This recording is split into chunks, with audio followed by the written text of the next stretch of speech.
The divorce papers felt heavy in my hands as I sat in the courthouse hallway, wondering how 15 years of marriage could be reduced to a stack of cold legal documents. My soon-to-be ex-husband, Daniel Harrison, stood across the marble floor, laughing with his lawyer about something probably at my expense. He looked exactly like the wealthy banker he was. Expensive suit, perfect hair, and that smug smile that had once charmed me, but now made my stomach turn.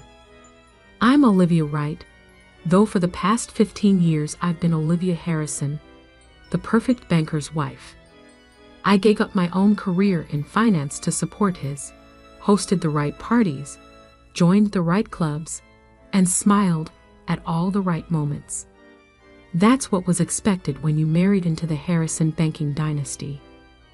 Mrs. Harrison, my lawyer, Samantha Porter, touched my arm gently. They're ready for us. It's Ms. Wright now. I corrected her, standing up and straightening my simple navy dress. Time to reclaim my name. Inside the courtroom, Daniel's arrogance filled the space like expensive cologne. He'd fought this divorce every step of the way, not because he wanted to save our marriage, but because he couldn't stand the idea of me leaving him. Control was everything to Daniel Harrison. Your Honor, his lawyer began, my client has been more than generous in the settlement offer. Mrs. Harrison. Ms. Wright, I interrupted quietly. Daniel's jaw tightened. He hated being corrected. Ms. Wright, his lawyer continued, would retain the summer house in the Hamptons and a very comfortable monthly allowance. An allowance? I couldn't help but laugh. Like I'm a child. Well, you'll need something to live on. Daniel spoke up, his voice dripping with condescension. It's not like you've worked in 15 years. Someone has to take care of you. The judge looked between us, clearly sensing the tension. Ms. Wright, you're declining the settlement offer? Yes, Your Honor. I don't want his houses or his allowance. I just want what I brought into this marriage and my freedom. Daniel actually laughed out loud. What you brought in? You had nothing when we met. Everything you are is because of me. I met his eyes steadily. Then I guess I have nothing to lose. The next hour was a blur of legal terms and asset divisions. In the end, I walked away with my personal savings, my car, and my education. An MBA from Wharton that Daniel loved to pretend didn't exist. He kept the houses, the boats, the country club memberships, and his precious family name. As we left the courtroom, Daniel caught my arm. You're making a mistake, Olivia. You really think you can make it out there? The world's changed since you played at being a banker. I pulled my arm away. I guess we'll find out. Good luck surviving without my money, he called after me, loud enough for everyone to hear. You'll be back within a year, begging for that allowance. I didn't turn around. I didn't give him the satisfaction of a response. Instead, I walked straight out of that courthouse into the bright spring morning, got into my car, a modest Audi I'd bought with my own savings, and drove to the small apartment I'd rented in the unfashionable part of town. The apartment was a far cry from his mansion in Greenwich. 1 bedroom, basic furniture, and a view of the neighboring building's brick wall. But it was mine, and for the first time in 15 years, I could breathe. I opened my laptop and pulled up an email I'd received 2 weeks ago. One I hadn't dared respond to while the divorce was pending. It was from Janet Monroe, my old mentor from my banking days. Olivia, heard about the divorce. Time to get back in the game. The industry needs sharp minds who understand both sides of the desk. Let's talk when you're ready. The door's always open. Janet had gone on to become CEO of Atlantic Regional Bank, a smaller but rapidly growing institution that was giving the bigger banks, including Harrison Financial, some serious competition. She'd offered me a job right before I married Daniel, but I turned it down. He'd insisted that no wife of his would work in banking. It would look desperate, he'd said. I started typing my response, then stopped. Picked up my phone instead. Janet, it's Olivia Wright. Are you free for coffee tomorrow? Her laugh was warm and familiar. Finally ditched the deadweight? Meet me at Lorenzo's, 9 a.m. And Olivia? Bring your A game. Things are about to get interesting. That night, I dug through boxes until I found what I was looking for. My old banking certification files, financial analysis portfolios, and most importantly, a thumb drive containing research I'd done years ago on emerging market risk assessment. Daniel had laughed at my little project back then. He wouldn't be laughing soon. My phone buzzed with a text from my sister Kate. Saw the divorce announcement in the society pages. Daniel's people made it sound like you had a mental breakdown. You okay? I smiled, thinking about Janet's email and the plans already forming in my mind. Better than okay, I replied. I'm free. Another text came through, this one from Daniel. The country club called about your membership. Told them you wouldn't be needing it anymore. Enjoy the public parks. I deleted it without responding and went back to updating my resume. Let him think he'd won. Let him believe I was finished. Because while Daniel Harrison was busy playing king of his little banking empire, I was about to remind everyone who I was before I became his wife. And this time, I wouldn't be playing by his rules. I stayed up late into the night, reviewing banking regulations that had changed during my retirement, studying market trends, and drafting proposals based on my old research. By the time I finally went to bed, my small apartment was covered in notes and printouts, and my mind was racing with possibilities. Tomorrow, I would meet Janet and take the first step toward reclaiming not just my career, but my identity. Daniel thought he'd kept me in a gilded cage for 15 years, but he'd forgotten something crucial. Caged birds don't forget how to fly. They just wait for the right moment to spread their wings. And my moment was about to begin. Lorenzo's coffee shop looked exactly as I remembered it from my banking days. Worn leather chairs, brass fixtures, and the kind of quiet sophistication that old money tries so hard to imitate. Janet Monroe sat in her usual corner booth, reading the Wall Street Journal with a half-empty espresso in front of her. She looked up as I approached, her sharp eyes taking in everything: my simple but elegant outfit, my straight posture, my lack of the designer accessories I'd worn as Mrs. Harrison. You look better, she said simply. Marriage never suited you, Olivia. Banking did. I slid into the booth. I'm ready to prove that. Janet folded her newspaper carefully. Are you? Because the position I'm thinking of isn't entry level. It's not even middle management. I need someone to head up our entire risk assessment division. I felt my heart skip, but kept my face neutral. That's a big job. Huge, she agreed. The kind of position Daniel Harrison would kill to influence. We're expanding aggressively, moving into territories his bank considers their divine right to control. She paused, studying me. Of course, having his ex-wife in charge of approving multi-million-dollar loans might create some interesting situations. I met her gaze steadily. I know every trick in his playbook, Janet. Every shortcut, every handshake deal, every way he bends the rules without quite breaking them. Exactly why I want you. She pulled out a folder. Your starting salary would be twice what Harrison Financial pays their division heads. Full benefits, stock options, and complete autonomy in building your team. I opened the folder, scanned the terms. The numbers made me blink. One condition, Janet added. You start Monday. We have major deals pending, and I need someone who can hit the ground running. I'll need to review the current regulatory framework, update my certifications. Already arranged.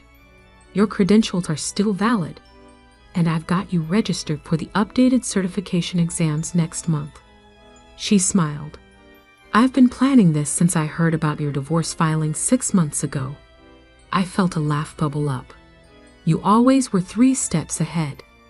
I learned that from you, actually. Remember the Miller account? I did. It was the last major deal I'd worked on before meeting Daniel. Everyone said it was too risky, but I'd seen something others missed. The loan saved the company and made the bank millions. Speaking of the Miller account, Janet continued casually. Guess who's been sniffing around for a major loan? Harrison Financial. I froze. Daniel's bank needs a loan. They're over-leveraged on some aggressive expansions. Need to shore up their capital reserves before the Fed's next audit. They've been shopping around quietly, but word gets out. She sipped her espresso. The application will probably cross your desk sometime next quarter. The implications hit me like a wave. Daniel's bank, having to come to us for help? To me for approval? You planned this whole thing, I said slowly. Janet's smile was razor sharp. I plan to hire the best risk assessment officer in the business. The fact that it might make your ex-husband squirm, that's just a bonus. I signed the contract right there at the coffee shop. The next few weeks passed in a blur of activity. My small apartment became command central as I rebuilt my professional life. The walls were covered in market analysis printouts, regulatory updates, and competitor profiles. I worked 18-hour days, refreshing knowledge that had lain dormant but never disappeared. My team came together quickly, sharp young analysts who cared more about competence than connections. I poached a few from the big banks, including Harrison Financial, not because of spite, but because I knew talent when I saw it. Word spread fast in banking circles. The ex-Mrs. Harrison wasn't just working again. She was becoming a force to be reckoned with. Atlantic Regional's approval rates were impeccable, our risk assessments thorough and innovative. My old research on emerging markets proved revolutionary when combined with current data analytics. Then came the morning I'd been anticipating. Maria, my assistant, placed a thick folder on my desk. Loan application from Harrison Financial, she said quietly. They're requesting an urgent review. I opened the file and felt a grim satisfaction. The numbers confirmed what Janet had hinted at. Daniel's bank had overextended, making risky bets that looked good on quarterly reports but created dangerous exposure. Now they needed a lifeline, and we were one of the few banks strong enough to provide it. My phone buzzed. A text from Kate. Just ran into Daniel at Le Bernardin. He looked stressed. Something about federal audits? I smiled and typed back. How interesting. By the way, having a little party next week. Professional celebration. Want to come? Wouldn't miss it. Upper East Side crowd still thinks you're living on ramen noodles. Can't wait to see their faces. I was reviewing the loan documents when Jan appeared in my doorway. They're getting desperate, she said. Their CFO called twice this morning. Let them sweat, I replied, not looking up from the papers. Their quarterly filing is due in 3 weeks. That's when things get really interesting. You found something in their application. I pointed to a series of numbers. They've been playing shell games with their asset valuations. Legal, technically, but very aggressive. The kind of thing that makes federal regulators nervous. Janet whistled softly. And with the new banking regulations, exactly. They either get this loan to shore up their positions, or they face some very uncomfortable questions from the Fed. What are you thinking? I closed the file carefully. I'm thinking it's time to schedule an in-person meeting. Applicants of this size deserve personal attention. Janet's smile was predatory. Want me to make the call? No, I said, picking up my phone. This one, I want to handle myself. I dialed Harrison Financial's main number, which I still knew by heart. Risk Assessment Division, please. Yes, I'll hold. This is Olivia Wright, Head of Risk Assessment at Atlantic Regional. We've reviewed your loan application and need to schedule an in-person meeting with your executive team. Yes, it's urgent. Tomorrow at 2 p.m. works perfectly. And please make sure Mr. Harrison attends. As CEO, we'll need his personal guarantees. I hung up and caught Janet watching me with admiration. You've been waiting for this, haven't you? 2 years, I admitted. Ever since he laughed in that courtroom. She nodded. Just remember, this isn't about revenge. No, I agreed, standing to gather my files. It's about justice. And proper risk assessment, of course. That evening, I stayed late at the office, preparing for tomorrow's meeting. I had my team pull every piece of data on Harrison Financial's operations, every market analysis, every potential weakness. My phone buzzed again. Another text from Daniel. Heard you're playing banker again. Cute. Try not to embarrass yourself tomorrow. I didn't respond. Instead, I pulled up the latest Federal Reserve guidelines on banking capitalization requirements and smiled. Tomorrow would be interesting indeed.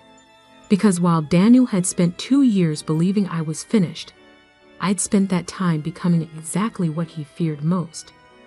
A woman who understood not just banking, but power. And tomorrow, he would walk into my office and finally understand what that meant. At precisely 1:45 p.m., Maria's voice came through the intercom. Harrison Financial's executive team has arrived. They're in the main conference room. I took one last look in my office bathroom mirror, adjusting my crimson channel blazer, the first luxury purchase I'd made with my own money since the divorce. My reflection showed exactly what I wanted it to: power, confidence, and not a trace of the demure banker's wife I used to be. Tell them I'll be there in 10 minutes, I replied, gathering my files.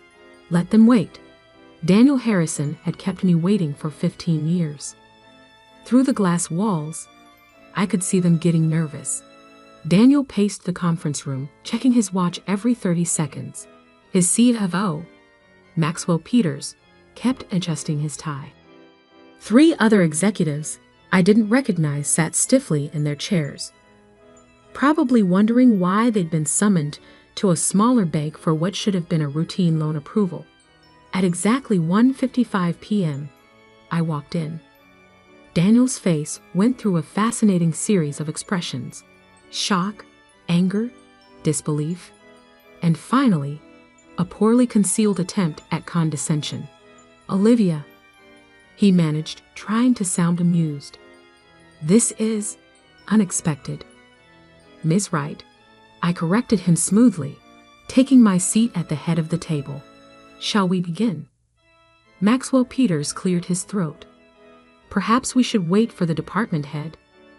You're looking at her, I interrupted, opening the first file. Now, about your loan application. Daniel's laugh was sharp, forced. This is ridiculous. We're seeking a $100 million credit facility. Surely the actual head of risk assessment is speaking. Janet's voice cut in as she entered the room. I suggest you listen carefully, Mr. Harrison. Your quarterly filing deadline is approaching, isn't it?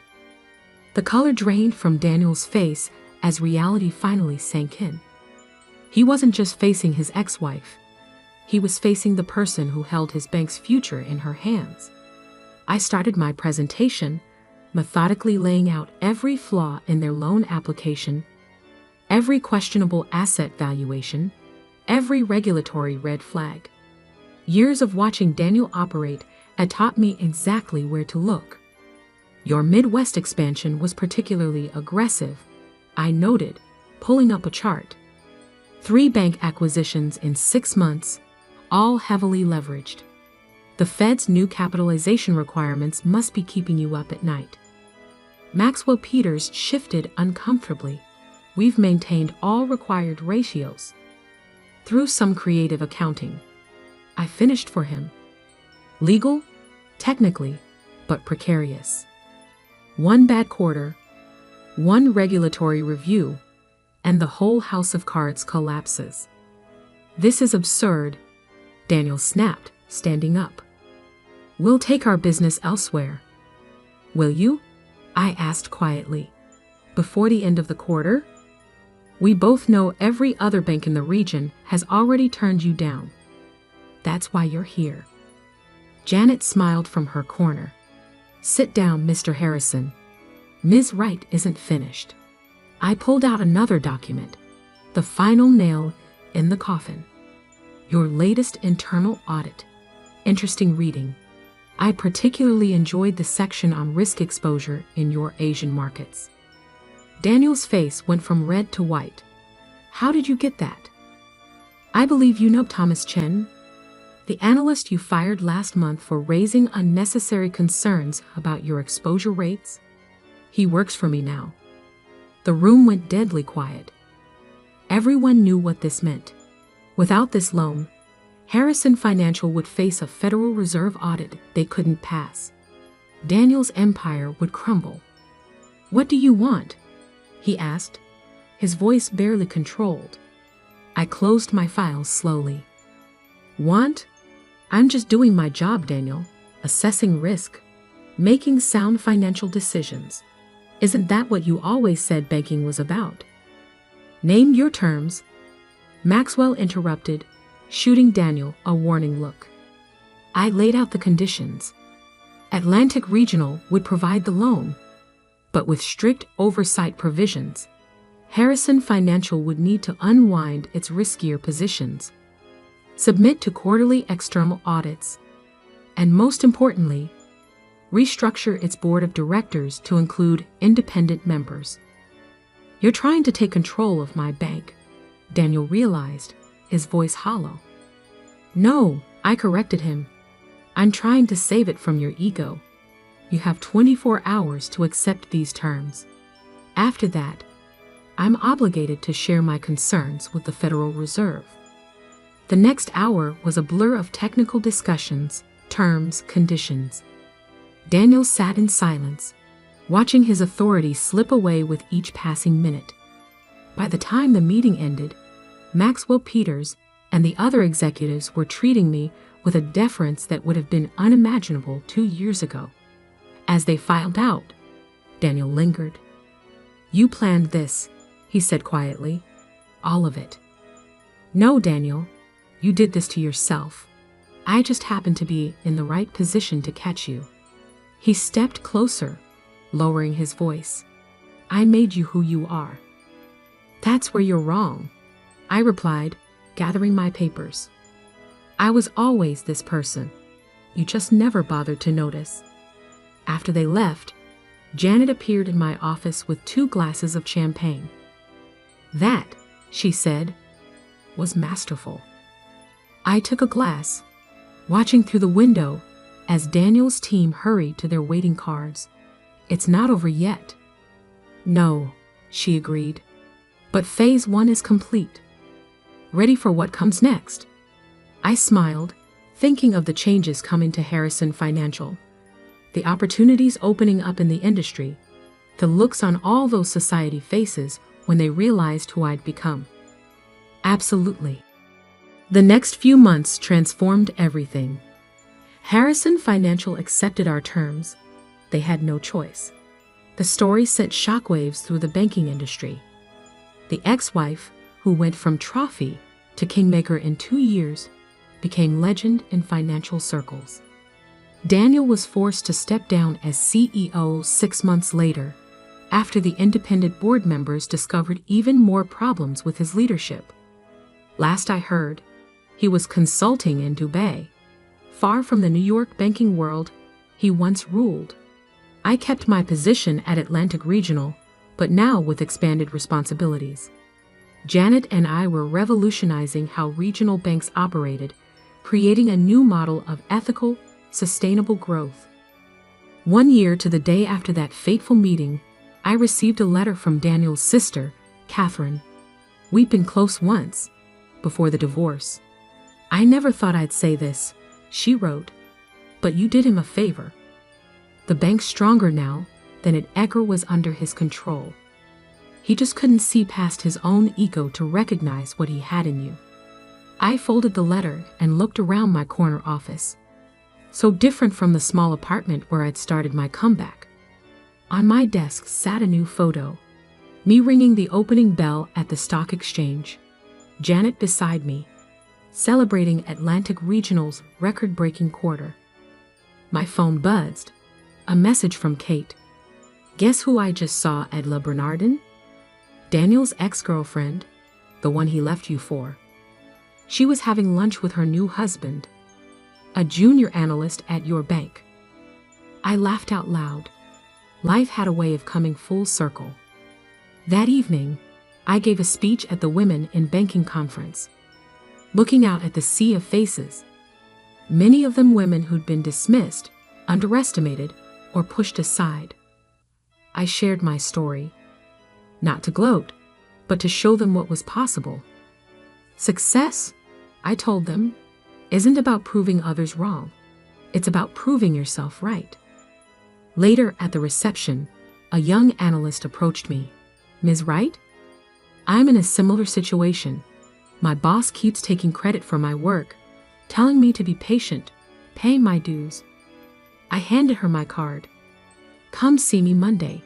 Atlantic Regional is always looking for talent. She looked at the card like it was gold. Thank you.